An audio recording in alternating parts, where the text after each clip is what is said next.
Schizophrenic by Noel M. Loomis, originally published in Thrilling Wonder Stories, December 1948. Narrated by Tom Trussel. Tommy Basford was concerned over the steady frown on his father's forehead and a little bit hurt because his father hadn't noticed him for at least an hour. At the age of 3, Tommy didn't understand a lot of things, although sometimes he felt them very keenly. Sometimes a person's unpleasant mood would be more painful to him than a spanking. Well, that is to say, an ordinary spanking. He had heard his father say only last night, "It's a chance to make $1 million, if I can trust him, and it won't take but a month," he had said wistfully. "We could move up to the mountains or down to the seashore. You wouldn't have to worry about Tommy getting picked on by the big boys next door, and you wouldn't have to quit playing bridge to come home when you lose your $5. His father had looked at Mother fondly. Then he had sobered.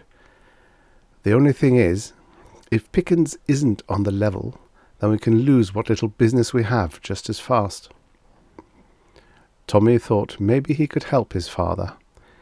He gathered up his whole sun energy set from the center of the big front window when he liked best to play. He pulled it across the floor in quantum jerks, moving backward in a sitting position, pushing himself by digging his heels into the floor and then straightening his legs. That way he could make it all in one trip, hugging the sun energy set to his stomach until he jammed his back against his father's chair. He was disappointed that his father did not look down at him and perhaps pat him on the head. It was most unusual, but Tommy set up his blocks and then pressed the button and watched the reaction start all over again. He watched carbon-12 go into nitrogen, and then into oxygen, and then into nitrogen-15. Up to that point it went very well, but when those 4 hydrogen nuclei, represented by 4 glowing green balls, were supposed to combine into one helium nucleus, something went wrong. They didn't combine right. They smacked into each other with a violent report and disappear. At this moment, Tommy's father came to life with a startled jump. He said a word that Tommy, at his age, had never yet dared to say except to himself, because even though he was a prodigy, his mother didn't allow him to say that. He caught it just in time. Tommy was glad, anyway, that his father had quit staring at the paper. Tommy stood up to receive the gentle pat on the head that he usually got from his father's big hand, but as he turned around, astonishingly enough, his father smacked him on the seat, and through his red linen shorts, it stung. "Will you please take those confounded atom blocks and your 170 IQ into the backyard or somewhere so a man can have some peace?" His father tried to sound exasperated, but Tommy didn't think he really meant it. But Tommy got on his knees and gathered the whole set into his stomach and hoped there wasn't any dirt on them to get it on his white waist. Then he went out, very disappointed and even a little hurt. In fact, his eyes felt a little watery, because he thought if Dad would tell him what was the trouble, he could help Dad figure out something. Mother was showing talky Mrs. Jones the new disinstitute that disposed of everything that was waste: soiled clothes, dirty dishes, used silverware. Tommy wondered why they called it silver. Certainly there wasn't any silver in it, as everything was plastic now. Everything, that is, but very special things like his red linen pants. Mother smiled at him vaguely, and Mrs. Jones smiled too, but Mrs. Jones had a sharp, searching look in her eyes that made it seem as if she was trying to find something wrong so she could punish him. Tommy didn't care for her. She wouldn't have any right to send him in to scrub his hands again. "Come here, Tommy," she said in a high, cooing voice, and made a move for him. But Tommy felt a strange, almost violent repugnance toward her. He backed away and went sideward toward the kitchen door. It opened, and he lifted his feet high to get over the sill and very nearly lost his balance doing so. That annoyed him too. Being a prodigy was all right if one had a body to go with it. When a boy had a 10-year-old mind, it was irritating to have a 3-year-old body as clumsy as the body of a baby. He lost an orange-coloured electron just outside of the door, but he let it lie there for a moment. Mrs. Jones was too close to the door. Maybe Mrs. Jones would go back into the front room where her dad was worrying so much. Secretly, Tommie chuckled. Dad didn't like Miss Jones any more than Tommie did. He'd send her home in a hurry. Tommie set up his blocks and got some spare nuclei out of the box and started the reaction going again. It puzzled him a lot why the hydrogen nuclei didn't combine properly. There must have been some unusual influence somewhere. In the 2 days he had had it, he hadn't been able to complete the carbon cycle once. Benny, next door, had a set, and when Benny tried it, it always worked fine. Benny never had lost a nucleus by explosion. Maybe there was something wrong with Tommie's set. He'd get Benny to try it, and maybe Benny would let Tommie try his set. Tommie sat there in the white sand, watching the interlaced orange glowing orbits of the electrons and the broad green paths of the hydrogen nuclei.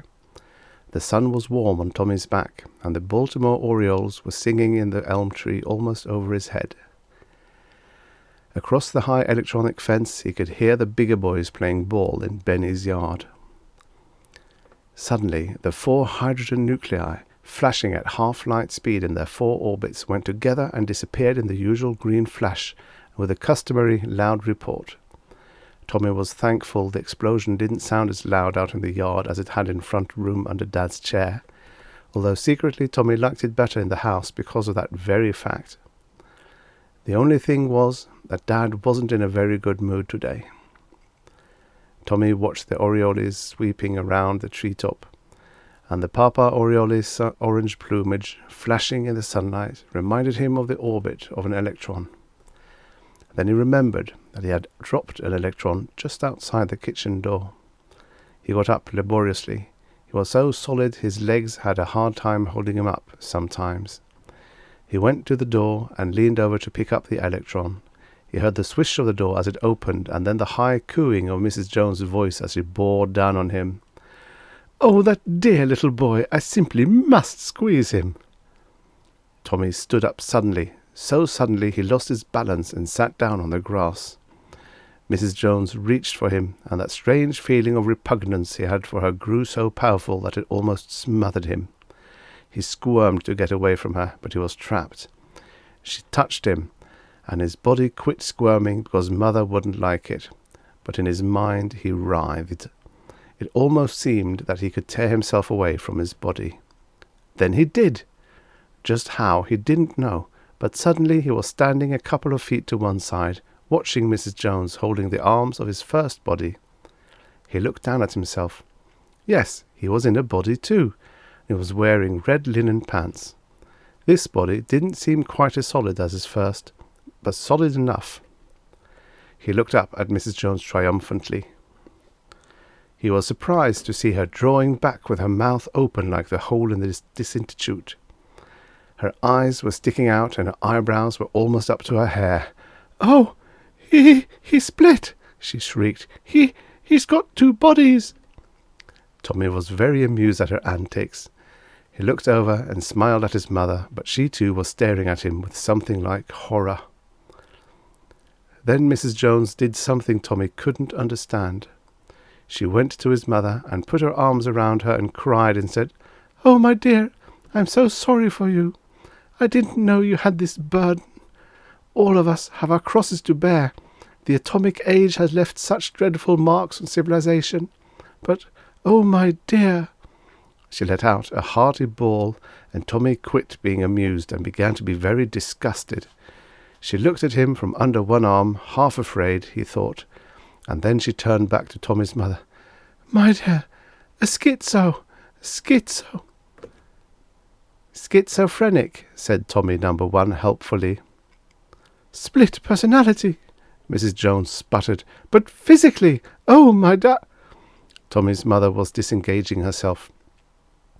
"Why don't you go home and make yourself a nice cup of hot tea, with maybe just a touch of—" She hesitated. "Arsenic," Tommie thought promptly. He became one little boy again. "Ah?" She caught herself and looked at Tommie, horrified. "Just a touch of brandy," she said. Mrs. Jones looked bewildered. "Oh, this was fun," thought Tommie. He'd known for some time that he could mentally suggest things for his parents to say, but he'd never tried it so openly before. He knew one thing, though. He'd better be plenty careful with this power, or he'd get walloped. In fact, as he thought about it, he didn't feel too sure about the arsenic deal. Mrs. Jones retired in confusion, and Tommie went back to the sun energy set. But when his father and mother were both outside, and mother was saying as if she were shocked, "Yes, he definitely split in two. I saw him with my own eyes." His father looked serious. Then he chuckled. "No doubt you would have done the same thing if you could have, but I wonder why." He took Tommie's arm somewhat gingerly. He took the other arm. "He doesn't do it when we touch him. It must be her repellent personality, or some phase of it. Insincerity, do you suppose?"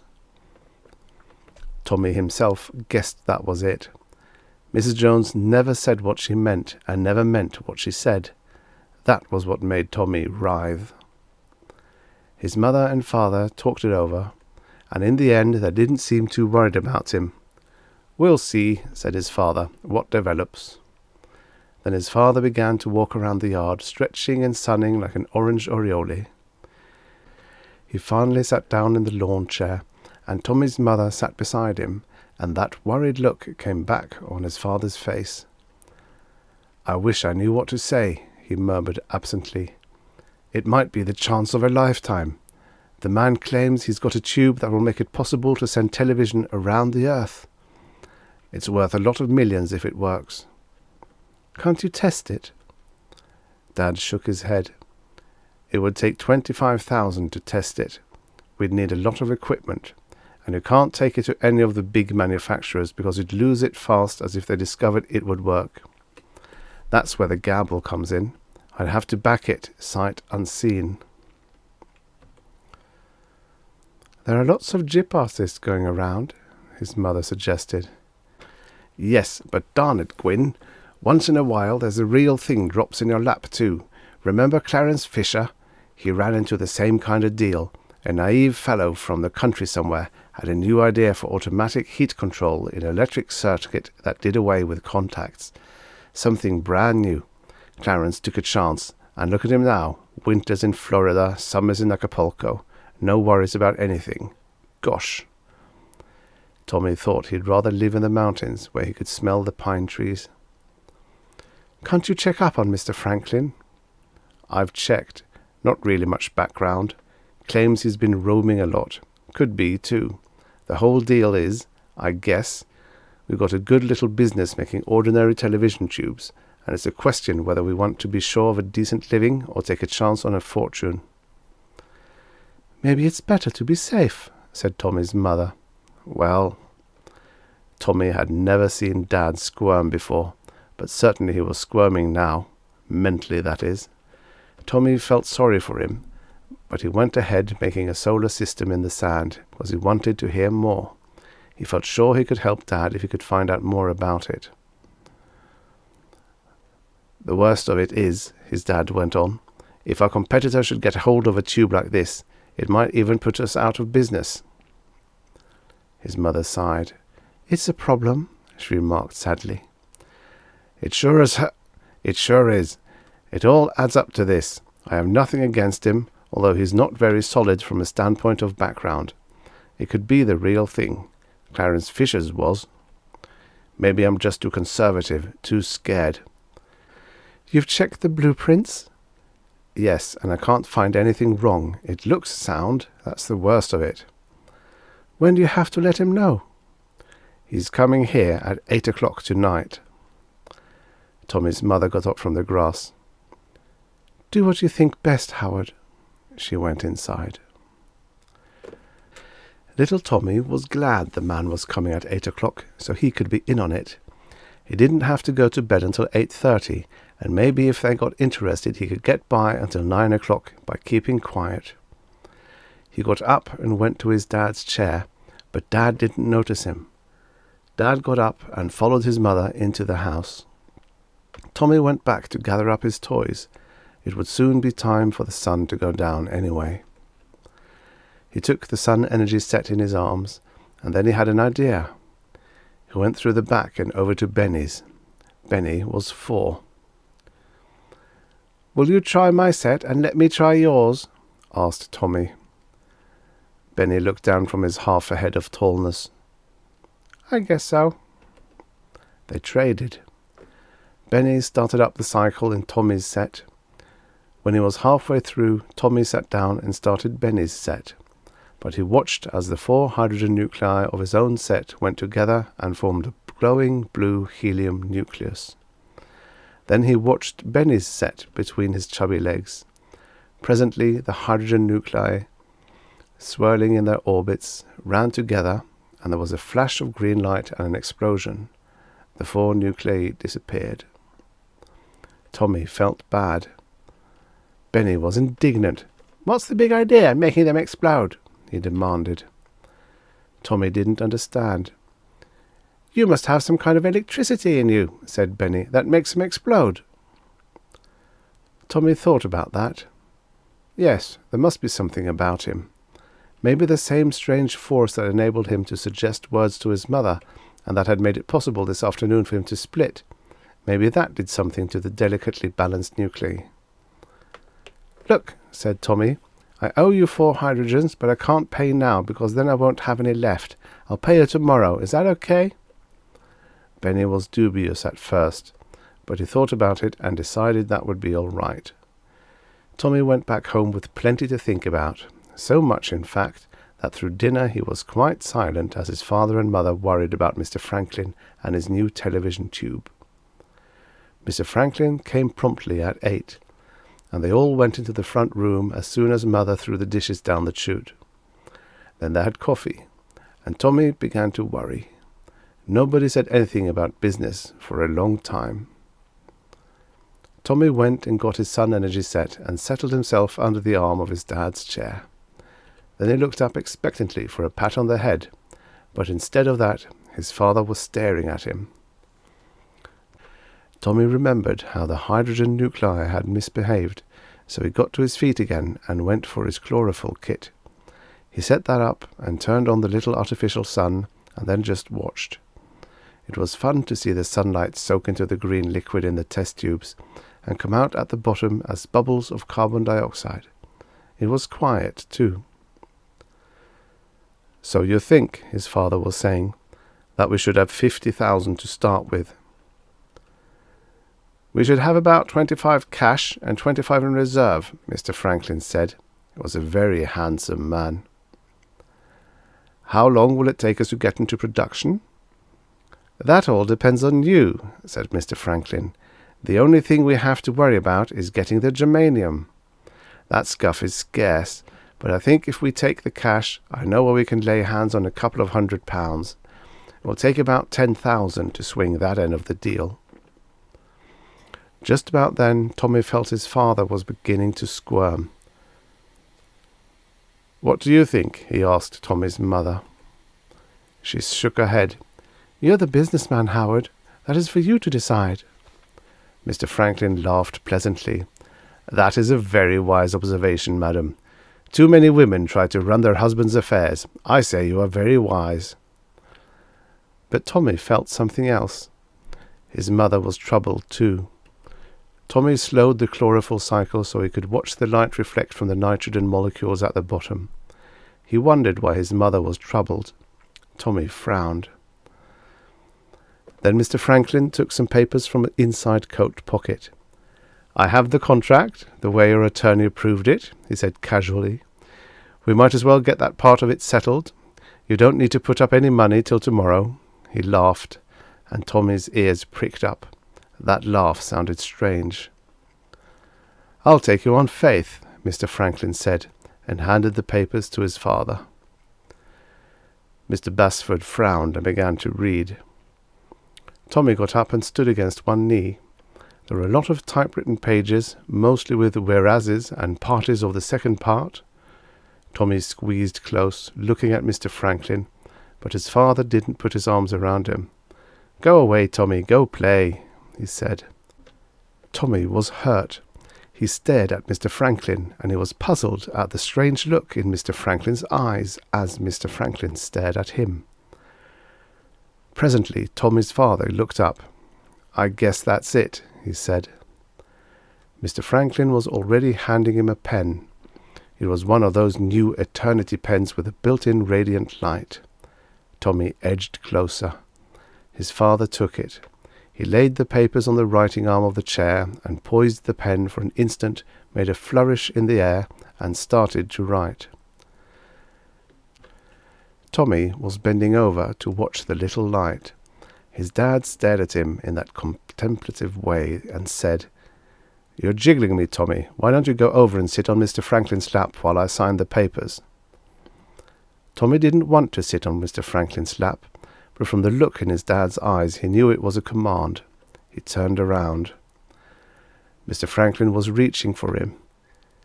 "Here, little man, come here to me," he said. "I'll hold you while your father signs a paper that will make us all millionaires." He reached out to pat Tommy on the head. Tommy wasn't very clear as to what a millionaire was, but he knew one thing. He didn't want Mr. Franklin patting him on the head. He squirmed away toward his dad. Mr. Franklin reached for him surprisingly fast. In fact, his movement was so quick you could hardly see it. Tommy dodged again, and this time he was in a little panic. He felt that same repugnance he had felt for Mrs. Jones. He didn't want Mr. Franklin to touch him. But Mr. Franklin got him by the arm. He held hard, and it hurt, while Mr. Franklin was smiling with a sort of stiff mouth. Now, come and sit on my lap, little man." Tommy tried to twist away. Mr. Franklin held hard. Tommy squirmed. He couldn't get loose from Mr. Franklin's grip. He squirmed harder. He broke free. That is, he projected himself to one side and looked at Mr. Franklin holding what was really his shell. Mr. Franklin was startled, but he didn't hesitate. "Oh, a schizo," he said, and something came into his face that was frightening. He snatched at Tommy's second self with one arm. He caught Tommy by the belt on his red linen pants and pulled the second one toward him. Tommy split again. Now he stood off to one side and watched, a little fearfully. Mr. Franklin was getting pretty angry. But Tommy's father spoke up. "Why not just let him go?" he said, and the way he said it, it was a command that he expected to be obeyed. Mr. Franklin looked up and slowly turned Tommy loose. Tommy straightened his belt, and his three selves went back together. His father was handing the papers back to Mr. Franklin.